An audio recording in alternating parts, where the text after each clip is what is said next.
Hello everyone, mega love shout out and happy Easter sa inyong lahat. Ayan, so pasensya na kayo guys, long time no see. By the way, ipapakita ko muna sa inyo si CD. Watching si CD.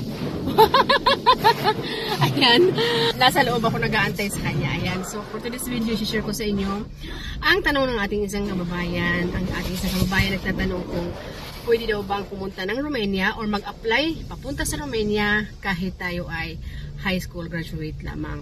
So by the way, my name is Lisa. I'm from Philippines. I'm currently working and living in Romania. Ayan. So ang sagot dyan, kabayan, at sa inyong lahat na may ganitong katanungan, yes po, pwedeng mag-apply papunta ng Romania kahit tayo ay high school graduate lamang.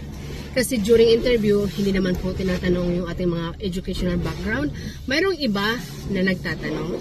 Pero ang importante po ay marunong kayong mag-English, nakakaintindi kayo ng English, ay yan po ang pinaka-importante. Kasi anyway, ang in-apply naman natin ay nanny or housekeeper. So, I don't think so na kailangan talagang tapos tayo ng college. So, sinasabi ko pa nga, as long as kaya natin mag-English, nakakaintindi tayo ng English, yan ang pinaka-importante. So, sana po makatulong.